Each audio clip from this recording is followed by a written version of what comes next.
Good afternoon. Thank you for joining. I'm Raina McIntyre, and I'm speaking to you from Ku-ring-gai land, which has never been ceded. I'll just hand over to Kalinda Griffith to do the acknowledgement of country. Thanks, Raina. Before we begin today, I would like to do the acknowledgement of country, and I would like to acknowledge the traditional custodians of the many lands on which we are meeting. I'm coming to you from Larrakia country in Darwin, upon the lands of the Larrakia people where sovereignty has never been ceded. I'd like to pay my respects to all elders, those of the past, the present, and the future, as well as other Aboriginal and Torres Strait Islander people online and watching. My name is Dr. Kalinda Griffiths, and I'm an epidemiologist at the Centre for Big Data Research and Health at the University of New South Wales. I'm a Yawuru woman, and my country is in Broome in Western Australia. And I'm going to give a brief COVID update impacting Aboriginal and Torres Strait Islander people. To date, there have now been over 8,300 Aboriginal and Torres Strait Islander COVID-19 cases. Most of these cases have been in New South Wales, with 6,700 cases, and there were 1,329 cases that have occurred in Victoria. 219 cases have been reported in the ACT, and 35 cases in the Northern Territory. It is a primary remit of the OzSage group that no one is left behind. As Australia begins to open up, the risk to those populations that do not have higher rates of vaccination increases. We know that the gap in vaccination rates between Aboriginal and Torres Strait Islander people and non-Indigenous people still continue to persist at about 15%. This is an improvement of about 5%, and it's thanks to the extensive efforts of healthcare services. The fact that it still persists, though, highlights a range of issues with how governments and systems can best support those populations who need it the most. It has been the recommendation of the Aboriginal and Torres Strait Islander OzSage working group since quite early on in this pandemic that 95 to 100% of Aboriginal and Torres Strait Islander people over the age of 12 years need to be fully vaccinated before states and territories open up.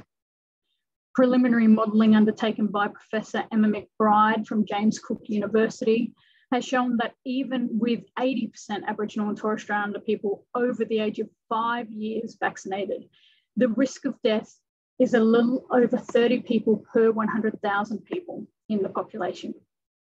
But if the uptake is 95% in over 5-year-olds, the risk of death is near zero.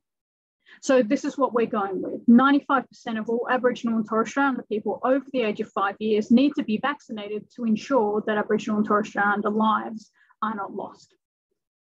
Nationally, there are currently 57% of Aboriginal and Torres Strait Islander people over the age of 12 years fully vaccinated. Almost 70% have had at least one dose of vaccine, still about 15% lower than non-Indigenous people again. In those states that have been impacted the most, we've seen higher rates of vaccination than other jurisdictions. And this is with New South Wales and Victoria that are now at 78% respectively, and the ACT is at 84% of Aboriginal and Torres Strait Islander people fully vaccinated. The Northern Territory is currently in their first outbreak, with the majority of people impacted being Aboriginal people in outer regional, remote and very remote areas. Only 53% of Aboriginal and Torres Strait Islander population aged 12 years and older are currently vaccinated. This is an almost 30-point difference between Indigenous and non-Indigenous Territorians, with some communities still being less than 40% fully vaccinated. As of this week, South Australia also opens up, and only 46% of the Aboriginal and Torres Strait Islander population is currently fully vaccinated for those aged 12 and older. As the borders open up around Australia, there is a major concern for those jurisdictions and areas that have wide disparity gaps in vaccination rates. We also need to better understand who requires and needs to source booster shots as well. The most recent reporting shows that there have now been over 800 Aboriginal and Torres Strait Islander cases hospitalised, with 90 people that have been admitted into ICU. 16 Aboriginal people have died, all in New South Wales. There are currently 4 people in hospital in the Northern Territory, although we are unsure of the number of Aboriginal and Torres Strait Islander hospitalisations. And this highlights a gap in the timeliness of hospitalisations data that requires immediate redressing. Additionally, there's also a need to reiterate that disaggregated data, particularly at local government areas, should be presented in routine reporting in each of the states and territories for Aboriginal and Torres Strait Islander people. This is in order to assess the needs of different communities and different regions. And there is a requirement for information on service availability, as well as impacts, so cases and outcomes.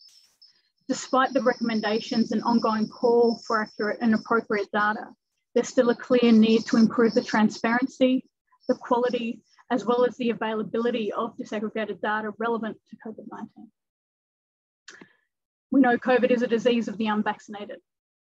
So as it gets into regions and communities with lower vaccination rates and higher risks of transmission, it will spread very fast. In New South Wales particularly, we've witnessed some of the impact that can occur and know that there are devastating consequences due to this disease continuing to spread, particularly through those regional and remote areas. With already stretched healthcare services and limited workforce availability to manage COVID patients in regional and remote areas, it is anticipated that things can and will get much worse.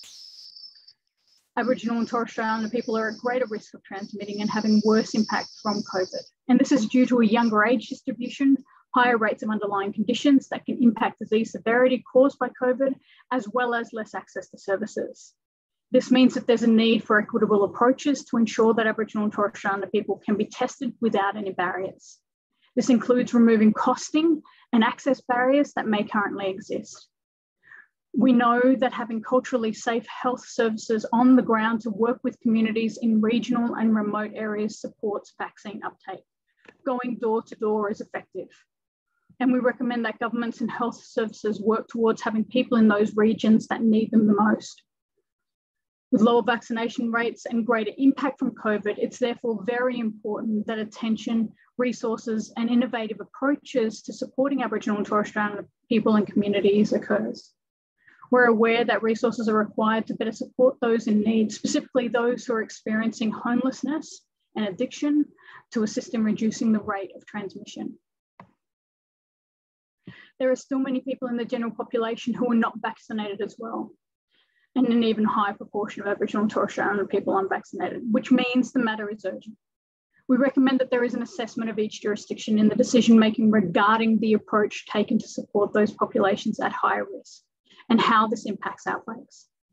At this point, it should also include the plan for providing booster shots to Aboriginal and Torres Strait Islander people. We recommend that surveillance of Aboriginal and Torres Strait Islander vaccination and booster rates, as well as hospitalisations, be presented by state and territory local government areas, if appropriate, and that this information is released more frequently.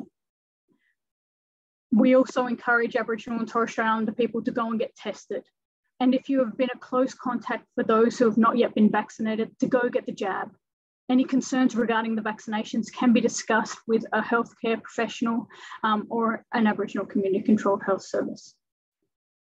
And as states and territories move towards opening up, and Australia plans on opening up, everyone needs to work to look after each other.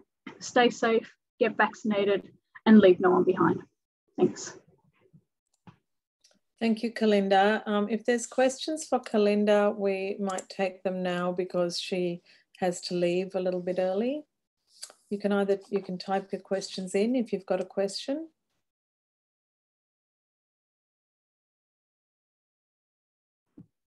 And I'm also happy for people to contact me as well. Kalinda, did you want to comment on the situation in the Northern Territory? Yes, so we do know that there are 35 cases of Aboriginal and Torres Strait Islander people, 37 in total, and most of these are out of the Darwin region as well. So it is impacting regional and remote areas.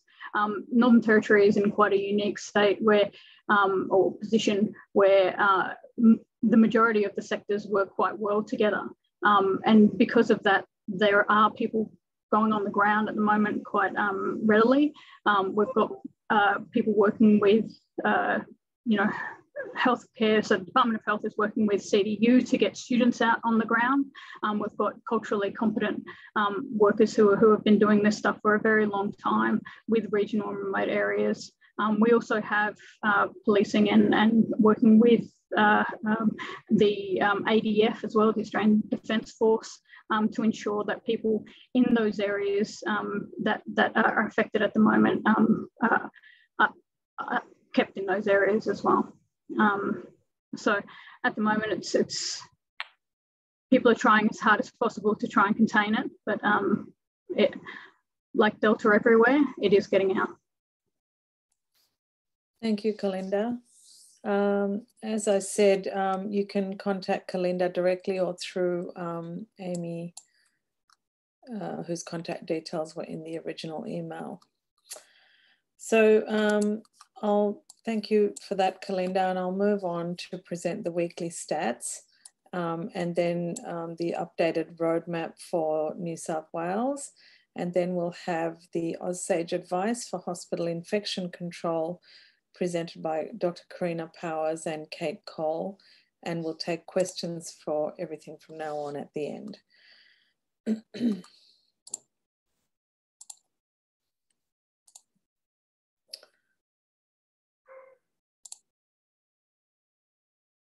So in the last 2 weeks, there's been almost 20,000 community cases, more than half of which are below the age of 30. And if you look across to the right here, you can see by far the largest group is the 0 to 19, and the single largest group is under 12, which are the children who are ineligible for vaccination as yet. And we know that there's been a lot of school outbreaks. In terms of the vaccine rollout, for the over 16s, 91.5% of people in Australia are fully vaccinated. And for the 12 to 15s, it's 62%, which is really great. We're keeping an eye on school and aged care outbreaks. There are currently 33 active outbreaks in aged care facility and 220 new resident cases, 76 new staff cases, 29 new deaths. School outbreaks, among the cases that we've seen, over 6,000 or 39% have been children across Australia in the last 2 weeks, and there have been more than 575 school closures. Currently, there are 15 schools closed in New South Wales. And twice a week, rapid antigen testing of students in schools where there are outbreaks has been established in Victoria. However, the onus is on parents to do the testing and report the results, and there's no checking or validation of whether the test has been done or whether what the result actually was, as far as we understand from hearing from people involved in outbreaks in Victoria at the moment. So we think that's a little bit concerning and something that should be watched. In Victoria, there are 68 early childhood services or childcare centres and 10 school closures at the moment. This is the modelling of the doubling time by Professor Rick Nunes-Vaz, and he's added the Northern Territory down there. And what we want to see is these lines going up. So the NT obviously looks concerning because it's recently gone right down, but it's slightly increased now, but that's a very short time period. For the other state, New South Wales, ACT and Victoria, it's on the way up, which is good. It means it's taking much longer for the size of the epidemic to double. Hospitalizations and deaths, there have been 134 deaths in the last 2 weeks, including death in people in their 30s, aged in their 30s. The graph there shows the hospitalization total in the light blue, ICU total in the orange, people requiring ventilation in the pink, and the daily deaths. There's 32 people in ICU in New South Wales and 56 in Victoria, 2 in the ACT. And the graph at the bottom is, we're just keeping an eye on the case fatality rate to see what happens to it. It seemed to be increasing. in the last couple of months, but it seems to be back down again. And it's good to note there's some very promising antivirals on the horizon as well, which will change the picture. So I'll move straight on to the updated New South Wales Roadmap modelling. You may recall we presented some modelling early in September, which was at a time when we didn't exactly know what the roadmap would be. So we looked at some potential scenarios. Now we do know what the roadmap is, so we thought it was time to update it. New South Wales has achieved very rapid high vaccination rates, which is fantastic. 61.8% of 16 plus and 75.4% of 12 to 15-year-olds are fully vaccinated. So the outstanding policy questions remain around the vaccination of children 5 to 11. We've heard it won't happen this year, and we hope it'll be early next year. The other issue that has been of interest and of concern is around contact tracing. Contact tracing is important because the contacts are the next most likely people to get infected after an infected case. And if you don't track them, particularly with Delta, they become infected and infect others very quickly. So in New South Wales, there's been discussion about ceasing the use of QR codes in some settings. And in Victoria, there's been discussion of actually asking patients to do their own contact notifications, which is very concerning, I think so. I think it's really important to look at what is the influence of contact tracing on epidemic growth. We now have rapid antigen testing widely available, but it's very costly. So it's not easily accessible to people. And the next milestone in the roadmap for New South Wales is December the 15th. So we've updated the model with the current roadmap conditions, the current case numbers and current vaccination rates, and looked at 6 scenarios, 3 without vaccinating the 5 to 11-year-olds and 3 with different levels of contact tracing.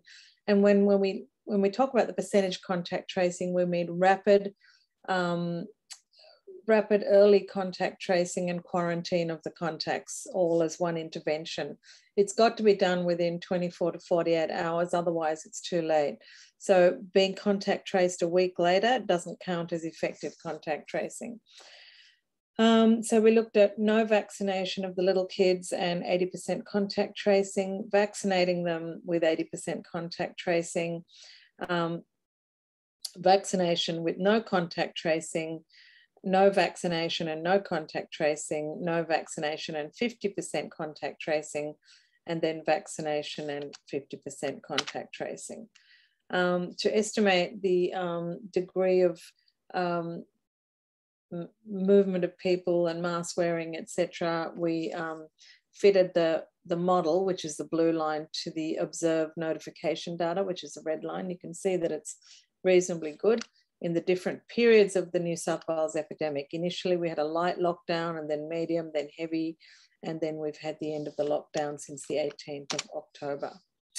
So these are the cumulative, the case incidents, cases per day in the first graph, the cumulative cases and the cumulative deaths in the different scenarios.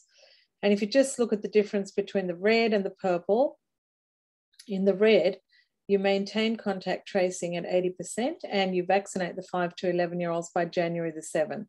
So starting on January the 7th, and we assume it occurs as rapidly as the other vaccination has occurred, with 6 weeks between doses, slightly longer for various reasons. And then, the purple line is where you stop contact tracing and you don't vaccinate the younger kids. And then you have the scenarios in between, which give you different degrees of control. This is what happens to, this is what happens to hospitalizations. In the same scenarios, the dark red line is where you just don't bother with contact tracing anymore and you don't vaccinate the 5 to 11-year-olds. And the yellow line is where you do both those things, vaccinate the kids and 80% contact tracing. And that's the ICU graph, the ICU beds required. 600 COVID cases is the code black threshold because you need about 300 beds for non-COVID conditions. And you can see that in 3 scenarios you could exceed the code black conditions, but in the other scenarios you don't. So the health system will be able to manage quite well even though there is a peak. And obviously the best scenario is when you maintain high levels of contact tracing and you vaccinate the little kids, and the worst is where you do neither of those things. The green line is, the purple line is where you drop the contact tracing to 50% levels and you don't vaccinate the little kids. So this just gives you, for those same 6 scenarios, sorry, that should be numbered correctly there, the total number of cases in a 12-month period, the total deaths in a 12-month period, and these are lower than the preceding period because we've got vaccines now and we're highly vaccinated. So, you know, that has a big impact on deaths. And these are the dates of the peak in both hospital and ICU beds. And you can see that it ranges from the 21st, from the 31st of January to the 21st of February. So that's about the time, because the date of lifting the restrictions has been delayed further and we've achieved such high vaccination rates, that has the effect of pushing the peak later. So there will be an increase, as we saw in the preceding graphs, with a peak somewhere between the 21st and of 31st of January and the 21st of February, depending on which scenario it is.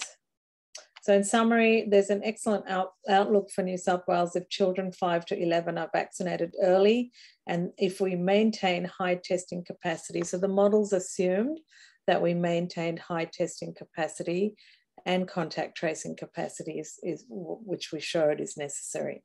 The cases will rise after the December 15th milestone, peaking by January to February. We didn't model waning of vaccine. The population effects will peak in February because the peak of vaccination was in August in New South Wales.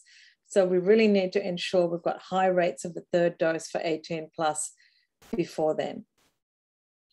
Three risk factors coalesce in February: the epidemic peak, waning of vaccine immunity will be at its peak then at a population level, and opening of schools. So it's really important to get all the ducks lined up and do everything we can before February. In 3 of the 6 scenarios, the health system won't be severely stressed, which is great, and hopefully will be in a good scenario. But in 3 of the 6 scenarios where contact tracing is dropped or reduced and children are not vaccinated, the health system capacity may be severely stressed. Caveats are we didn't model waning immunity. The school holidays in January will keep cases low in that period. And we didn't separately model the pediatric ICU capacity, which is much, much less than the adult ICU capacity. We will be doing so, but it's not ready today. So recommendations are to ensure high levels of vaccination in children 5 to 11 before schools reopen in 2022. Timely communication campaigns between December and January to ensure high uptake of the 3rd dose booster for people 18 and over. And I think the messaging around fully vaccinated needs to equate to being triple jabbed, not double jabbed, because it's so clear even from the European 4th wave that 2 doses is not enough. We need to maintain and strengthen the digital contact tracing infrastructure, including the QR codes, to ensure that we can scale it up during periods of high epidemic activity, and all states and territories should scale up and look at the kind of model that New South Wales has for using digital contact tracing. And this is a really important part of controlling COVID and having a as normal as possible life. These results are applicable to any Australian setting. Victoria particularly needs to maintain contact tracing as a government public health responsibility. It's not something you can delegate to the patients and say, you know, tell your own contacts. That is really not going to work. We need to maintain high testing rates and wide accessibility to testing, reduce the pricing of the home tests. They're, you know, anywhere from $15 to $20, $30 a test at the moment, which is not feasible. We need to make it accessible and feasible for communities and business, and to have long-term sustainability of high testing rates. And I'd just like to finish off by saying, you know, from looking at the results there, SARS-CoV-2 is not an endemic infection. We keep hearing this term, it's going to be endemic, it's going to be endemic. Endemic is a specific technical term. SARS-CoV-2 is an epidemic infection. We can see very clearly this is the pattern. It goes up and down, up and down, up and down, and that's how it's always going to be.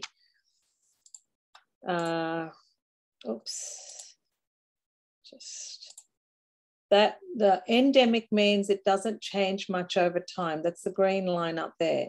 Epidemic means it rises rapidly in a period of days or weeks. It peaks and then it comes down, and sporadic is the other pattern, which is usually animal to human diseases. If we look at any classic epidemic disease, smallpox had this same pattern, up and down, up and down, up and down, for thousands of years, actually.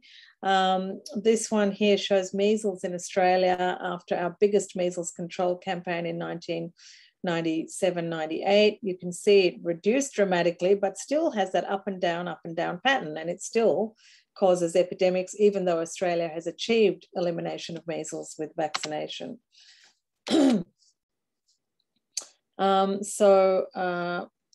stop there and hand over to Karina to present the hospital infection control recommendations.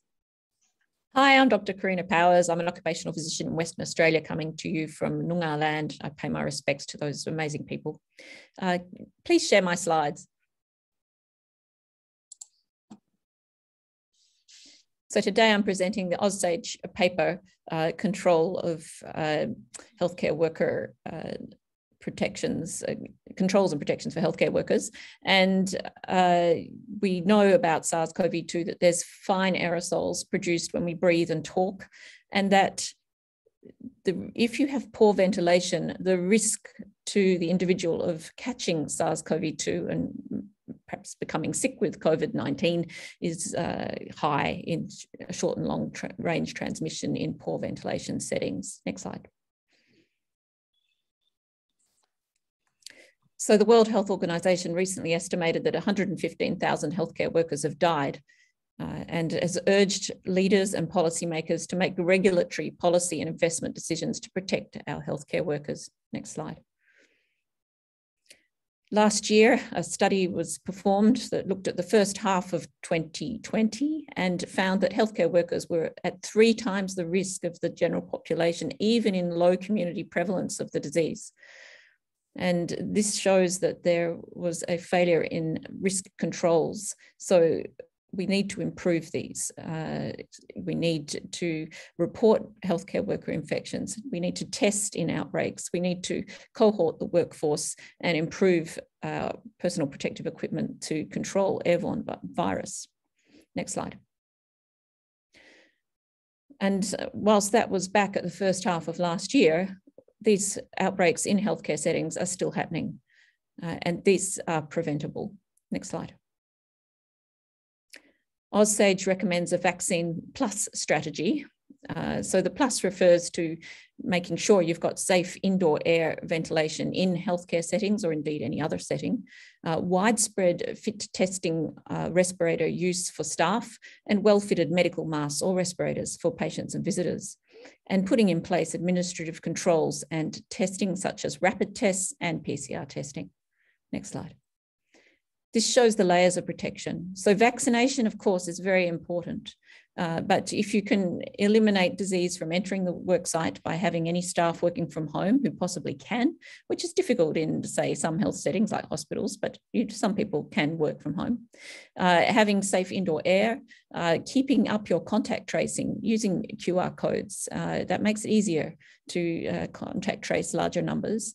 Also looking at how many people is going to be safe in a room and marking a room for a number of people, or physical distancing, having workforce bubbles, and having good checking on the well-being of your staff, and adequate personal protective equipment for airborne disease. Next slide, thank you. So people may ask, why have you put a slide for schools in here? It's because the principle is the same for whatever setting you're in, whether it's a hospital, whether it's a small GP practice, whether it's your respiratory specialist, or indeed any other work site in the community. If we can check how good our ventilation is for exhaled air by using CO2 monitoring, we can then work out that we need to adjust any mechanical ventilation or natural ventilation.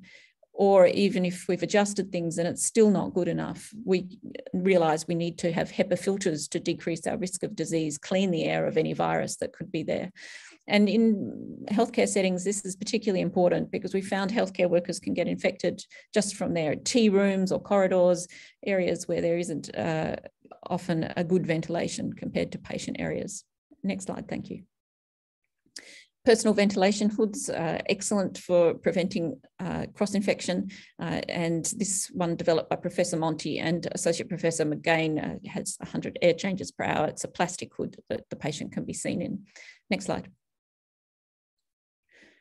So centrally administered computer-mediated reporting of healthcare worker and patient COVID-19 infections is important because you can immediately act on something using an occupational physician or occupational nurse, occupational hygienist or ventilation engineer to put in better controls and stop the outbreak spreading or stopping further outbreaks happening in the future. National reporting of healthcare worker infections for patients and staff is also recommended. We can learn from what happens in some health sites and apply it to others before outbreaks occur. Next slide, thank you. We also need to have automatic access to workers' compensation for health staff. Otherwise, they will just lose interest in being employed if there's no support for them in a job that is inherently risky with airborne disease.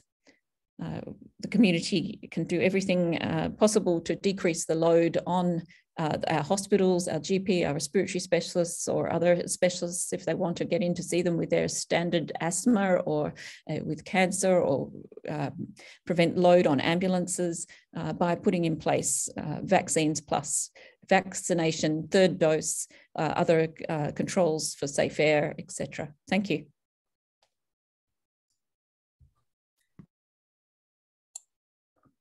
Okay, well, Kate, go ahead. Thank you. So I'm Kate Cole. I'm an occupational hygienist and I'm coming to you from Gadigal land, and I pay my respects to elders past, present and future. So within our advice, we've included information on masks. So here's a surgical mask and here's a respirator. They look similar, but there's major significant differences between them. Firstly, a surgical mask is designed to minimise patients' exposure to droplets from healthcare workers, for example. They're designed for use in procedures that don't require respiratory protection from the airborne pathway, and they're actually not designed to protect healthcare workers. Respirators, on the other hand, are specifically designed to filter contaminants from inhaled air. They're designed to protect the wearer. Surgical masks and respirators are designed to meet completely different Australian and international standards, so it's not surprising that their use results in different levels of protection to healthcare workers. In a healthcare context, respiratory protection, such as an N95 like this or P2 respirator, needs to be the minimum standard. In industry, for comparison, we deem these an incredibly low-level grade of personal protective equipment. Industry tends to use much more sophisticated personal protective equipment like reusable or elastomeric respirators for comfort, for sustainability purposes, in addition to mitigating supply chain risks, and we have done so for many decades. Healthcare can greatly benefit from adopting this particular approach. It's important to know that when you're using respirators like an N95 though, we still unfortunately have some really big gaps in knowledge around their use. These respirators are only effective if wearers have received training and fit testing by an accredited fit tester for the specific make and model of respirator used. So if I'm fit tested across 2 different respirators and I only pass on one, then I shouldn't be using the other one at all. But unfortunately, that seems to be still happening in healthcare. It's also imperative that if you're male, that you're clean shaven while you're wearing respiratory protection like an N95. And that's crucial because respirators rely on the creation of a seal around the wearer's face for them to be effective. So all of these elements are discussed in Australian Standard 1715, which has been around for 30 years as of this year. Thankfully, we've seen some improvements in recent times with the introduction of respiratory protection programs in healthcare, but unfortunately, we still see gaps. Just this morning, I took my daughter for a COVID test and the nurse was wearing an N95 respirator over a beard.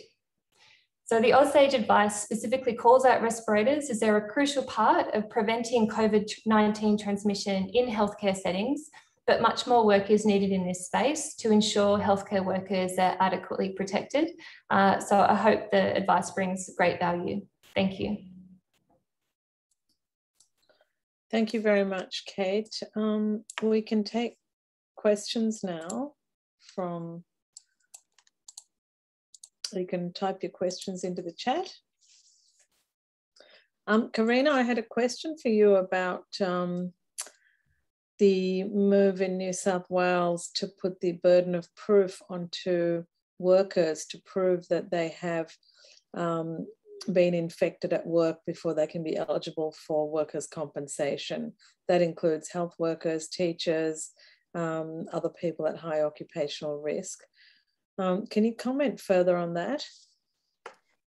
Yes, when health workers are at high risk due to their actual job and exposures, we really want to support them so we don't run into the situation where we don't have adequate numbers of these critical workers.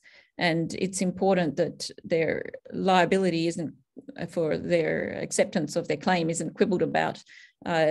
Basically, they could well be exposed in their workplace. They are taking a risk for all of us, and we do need to have automatic acceptance of their claims. It also shows how important it is for employers to put all controls in place. It is quite possible not to have any disease occur in a workplace if you put those layers of controls in, if you encourage your staff to have their third injection, if you make sure you've got safe air ventilation, which is perfectly doable, and provide masking when there's community outbreaks, etc. Or obviously for healthcare workers, it's part of their job to have a fitted N95 or elastomeric mask or higher, and all other administrative controls. These things are doable, but we need to plan them and we need to act, and good management will do that. Thank you. Kate, did you want to add anything to that? Oh no, I wholeheartedly agree. We should be removing red tape for workers, not adding it on. And as Karina said, the healthcare environment presents a risk to healthcare workers, and we owe a duty to them, and the healthcare institutions themselves owe a duty of care under the Work Health and Safety Act to ensure their safety. So it is possible to keep healthcare workers safe, absolutely, but we must make sure that we're not putting in additional hoops for healthcare workers to go through if they actually need to receive workers' compensation from contracting COVID-19 at work. The other thing to add, Rana, is that this disease affects so many different organs in the body that if unfortunately someone did have COVID-19, the calculation of permanent impairment is quite extensive compared to other disease, and it has a significant effect on what eventually is paid out if they're public insurers that are paid from a treasury. In the end, we are all paying for this disease being let loose in the community. And really, the more we can control outbreaks, the better, and we will be into the future, and the safer we will all be. Thanks, Karina. A comment from Andrew Miller, Dr. Andrew Miller. Yeah, thanks, Rhona. Sorry, I can't do video from here, but I fully support the concept that COVID must be an assumed disease, which is the legal term under workers' compensation legislation. It means that it's assumed that it is contracted from work, so there's no argument about it.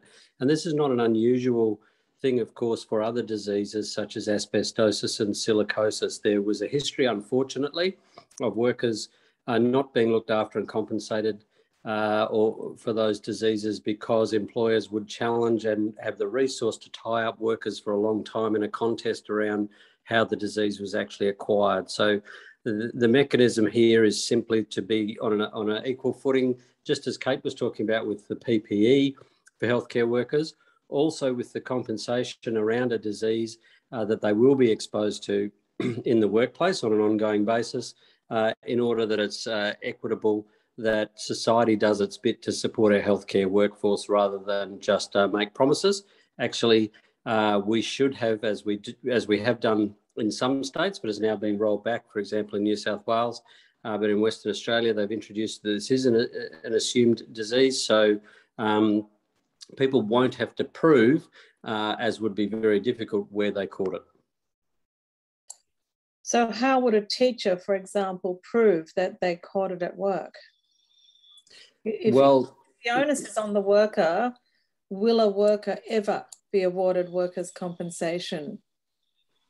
My view is that it would be very difficult. They would have to have sufficient genomic proof to show where the strain that they got came from. And there are people who have got much more expertise than I do in that area who are saying that that would be very difficult in the instance of widespread community COVID. And it's a barrier that workers would have to go through at a time that they may be very unwell. They may be in the ICU, and in order to get that sort of evidence together, certainly the West Australian government has agreed that that is an unreasonable impost to put upon the workforce, and it's unfortunate that that's not uniform now across the country.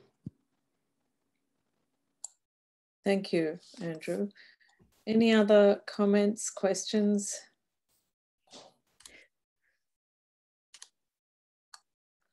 No? Karina, did you have another comment?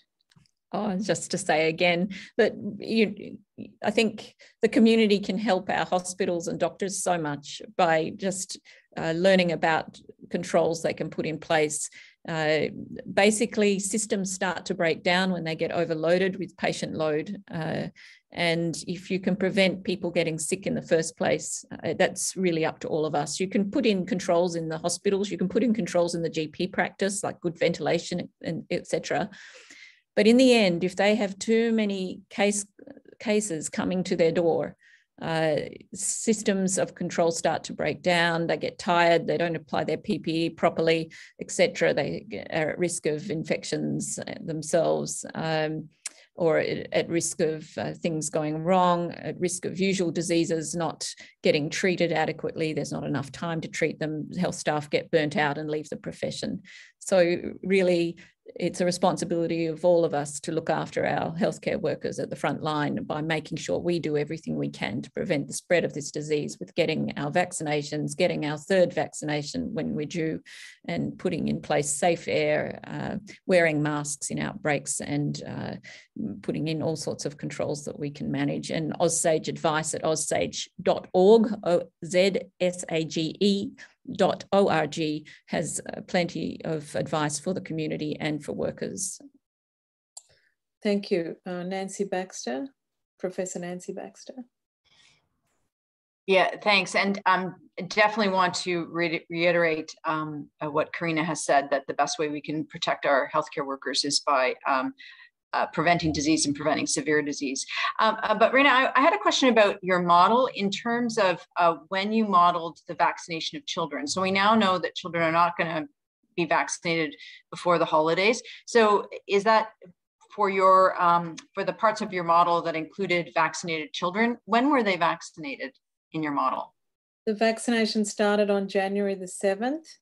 And it was assumed to occur at the same high rate as the adult vaccination, and the older kids' vaccination occurred.